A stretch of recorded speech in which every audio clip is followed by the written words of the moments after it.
In nomine Patris et Filii et Spiritus Sancti. Amém. Hoje estamos então no domingo que incide na novena de Pentecostes, né? Mas é nesta semana que nesses dias que vão dar ascensão até a festa de Pentecostes. É que normalmente nós não tínhamos esse domingo mais, porque no Novus Ordo se celebra hoje a Ascensão, ela é transferida da quinta-feira para hoje, né? Então, esse domingo é um pouco sem o hábito de rezar. Mas nele também tem a alegria de receber a visita do Alexandre e a sua família, que belo, que bom, que já estão na nossa comunidade que é de WhatsApp. Mas, queridos, sabe, esse domingo nos lembra de fazer de fazer a função propriamente, eu diria assim, que a igreja devia estar fazendo neste tempo, a função mais própria do nosso tempo. Esta é a função mais... Aprendemos nesta missa qual é a função mais própria deste nosso tempo, eu diria. O centro de tudo aquilo que agoniava, angustiava o coração de Jesus era isto, o medo de que os apóstolos, que os discípulos se escandalizassem. E se escandalizaram. Todos o abandonaram. Um o traiu. O traiu por escândalo. Outro o negou. Sobrou umzinho do lado dele, porque tinha que amparar a mãe. Né? Sempre digo isso. Mas agora, de novo, podia repetir-se o escândalo, porque Jesus subindo ao céu e deixando-os sozinhos, e com essa tarefa do testemunho diante dos homens, do testemunho da verdade, aqueles que tiveram, vós que estivestes desde o princípio comigo, de Jesus para os apóstolos. Né? Quem mais iria dar testemunho de Deus, senão aqueles que o tocaram, que ouviram, que receberam direto, tinha que ser eles a dar testemunho da verdade, que Jesus é. Então, havia o perigo de eles se escandalizarem, porque, bom, diz Jesus aí no próprio texto, ele diz, né? Vos expulsarão das sinagogas, né? Vão vos perseguir, quem vos matar pensa estar servindo a Deus. Então, parece que o próprio envio do Espírito Santo é, na verdade, já pelo nome, o Consolador. Aqui, no texto, não é Paráclito, mas Consolador. Porque tem esta missão de justamente na refrega que acontece para se prestar o testemunho, no meio da perseguição, até da morte, do martírio, eles precisariam de uma consolação, de alguém forte que os amparasse neste momento. É que eu digo, queridos, que nós estamos às vésperas de passar por algo tremendo, terrível. Mas olha, queridos, algo como jamais se abateu sobre toda a inteira humanidade. Eu sinto que estamos brincando com isto. Estamos brincando com isto. Até porque queremos seguir com a nossa vida normal, como até agora nós temos vivido ela. E não pode ser. Não é assim que podemos enfrentar o que vem. Vejam, nessa palestra que tenho feito nas sextas-feiras à noite, ontem eu concluí mostrando um pouco do início, na verdade, do início da guerra. E nós temos pelo menos esses dois grandes eventos para se abaterem sobre a inteira humanidade, súbito, logo, iminente, estamos na iminência do acontecimento. Isto é, a grande, gravíssima crise econômica, mas isso é dado econômico. Não precisa se apegar em profecia, ir atrás de videntes e confidentes e profetas. Não. Isso é dado da ciência econômica. Os nossos economistas no mundo estão nos avisando há muito tempo que a economia, essa bolha econômica que se criou no mundo, vai estourar. Não pode permanecer assim. Não. O mundo não pode ir avante assim. Agora eu lembrei, tão real e grave é que esse chamado do antipapa Francisco para aquilo que se chama a economia de Francisco, promover a economia de Francisco. Vai ser em Assis agora, no início do ano que vem.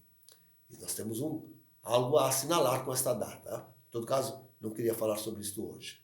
Mas para nos mostrar quanto é sério e forte e iminente a crise econômica que deve abalar o mundo. Queridos, quantos suicídios!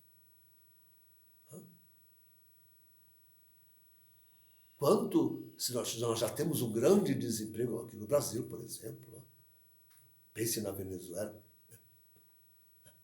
Agora, esta crise atingindo a inteira humanidade, pense em quanto desemprego, quanto chefe de família, quanto mãe de família não vai ter mais como sustentá-lo, nem a si, nem aos próprios filhos. E depois, o outro grande evento é a guerra, a terceira grande guerra.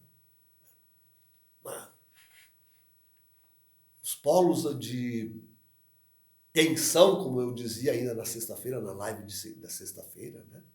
Estão aí.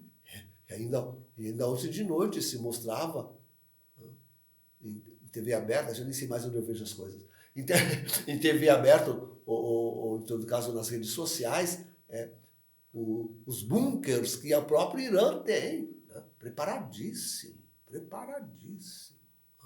E o avião presidencial dos Estados Unidos para que ele comande uma guerra atômica desde a estratosfera. Preparadíssimos. Estão preparadíssimos. Isso será um escândalo. E eu não comecei a falar ainda no grande castigo. Isso não é ainda o grande. E isso ainda não é o grande castigo. É um grande escândalo que se abaterá sobre toda a carne, toda a humanidade. É preciso estar preparados para isso. E o que eu vejo é justamente isso. Ninguém se prepara. Bem, a grande preparação para isto é receber o Espírito Santo. Mas, eu diria, há duas vindas do Espírito Santo odiernamente. Uma, aquela vindas extraordinárias do Espírito Santo. Uma, aquela sob cujo influxo nós já estamos. Isto é, nós dizemos que só por uma moção especial, um derramamento particular do Espírito Santo na nossa época, tem alguns homens que veem, tem alguns que estão enxergando o que está acontecendo. E se movendo, se preparando para enfrentar, sem escândalo. Isso é sem perder a alma. Escandalizar-se aqui é perder a alma, queridos. É perder a própria alma, perder a salvação. Sem se escandalizarem, sem nos escandalizarmos. O Espírito Santo... Mas esse Espírito não é dado para um ou para outro. Essa moção do Espírito é dada para toda a humanidade, mas o povo não parece estar aberto, recebendo o Espírito Santo para mover-se, para entender que a coisa é séria e que é preciso pôr mãos a obras e que de prevenir-se e preparar-se, porque está vindo, porque virá com toda certeza. Mais dias, menos dias, mas eu digo, são os próprios economistas, são os próprios estrategistas que nos avisam. tanto da crise econômica quanto da guerra. Já é inevitável, é iminente, é iminente.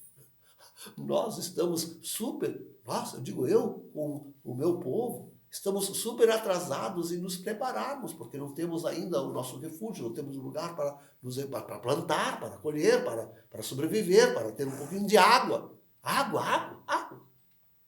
Coisas essencialíssimas, simplíssimas, nos faltarão quando se abater toda esta dor sobre a humanidade.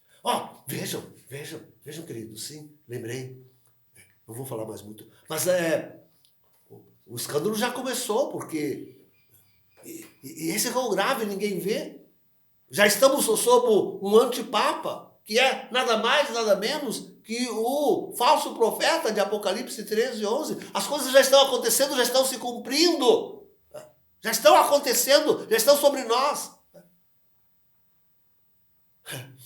E quantos, em vez de se escandalizarem com suas heresias, em vez de se escandalizarem com o seu cisma, o cisma desse antipapa e as heresias dele, quantos não se escandalizam de nós?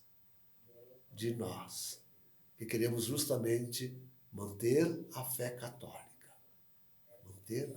Se escandalizam de nós. E é a nós que eles que vão cada vez mais vão perseguir e chegar a matar. Porque não compreendemos que nós queremos guardar o testemunho. E a verdade, com o Espírito Santo, a verdade que Jesus nos ensinou. Não compreendo. Inverteram o escândalo. Em vez de se escandalizarem com o mundo e com a contra-igreja, escandalizam-se de nós. Eles e permanecem no erro e no cisma e na inverdade, na mentira deste homem. Tem sido até acusado por bispo, publicamente, de mentiroso. E é o que ele é, filho da mentira. Seu pai é mentiroso. Seu pai Lúcifer é da mentira. Então, o escândalo já está sobre nós. E aqueles que não se abrem e não pedem e não recebem o Espírito Santo como um influxo, sobretudo particular, sobre nós, neste tempo do fim, se escandalizam, isto é, perdem a verdadeira religião, perdem a verdadeira fé, perdem o caminho da salvação. Isso que é o escândalo. O apóstolo Pedro, justamente, que fez a experiência, é um daqueles que estava desde o início com Jesus, como disse, e que recebeu o Espírito Santo. Ele nos dá umas dicas, queridos, daquilo que nós devemos fazer. Na verdade, já estamos, de alguma forma, procurando reproduzir nesta casa, com os poucos que somos. Na oração, no testemunho da verdade, na hospitalidade, no amor mútuo, no serviço. Tudo isso que nós precisamos também depois reproduzir, continuar num refúgio. Mas esta solução, esta prevenção de que ninguém é avisado, essa é a tarefa da igreja hoje. Este convite para vir como nós fazemos, para formar grupos de igreja, mas da verdadeira igreja católica. É isso que falta. O povo fica desanimado quando vê que são tão raros aqueles que realmente estão se preparando. Bom, padres, então, eu conheço algumas famílias que se dizem em refúgio, né?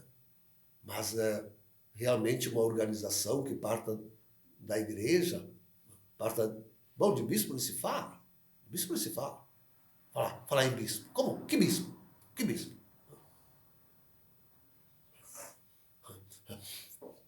Algum padre ainda, assim, um aqui e outro a perder de vista. A perder de vista. Esta é que é a nossa realidade. E mesmo prevenir, mesmo avisar. Esse é o meu grande problema. Quando tudo isso se abater, quando tudo isso, e mais ainda o castigo se abater sobre toda a terra, sobre toda a humanidade, quantos verdadeiramente se escandalizarão? Quantos não terão aonde recorrer? Não terão aonde recorrer. Não terão uma comunidade, alguém, um lugar aonde se proteger de tudo isso que há de vir. Não terão. E não são prevenidos. E não se clama ao Espírito Santo. E não se... Para que aconteça. E agora? Agora já é quase sem tempo, queridos. Estamos numa iminência, assim, de última hora. Estamos realmente em cima dos acontecimentos. Previnam-se. Previnam-se para que não se escandalizem. Desesperem de Deus e percam a própria alma. Previnam-se. Em nome do Pai, do Filho e do Espírito Santo. Amém.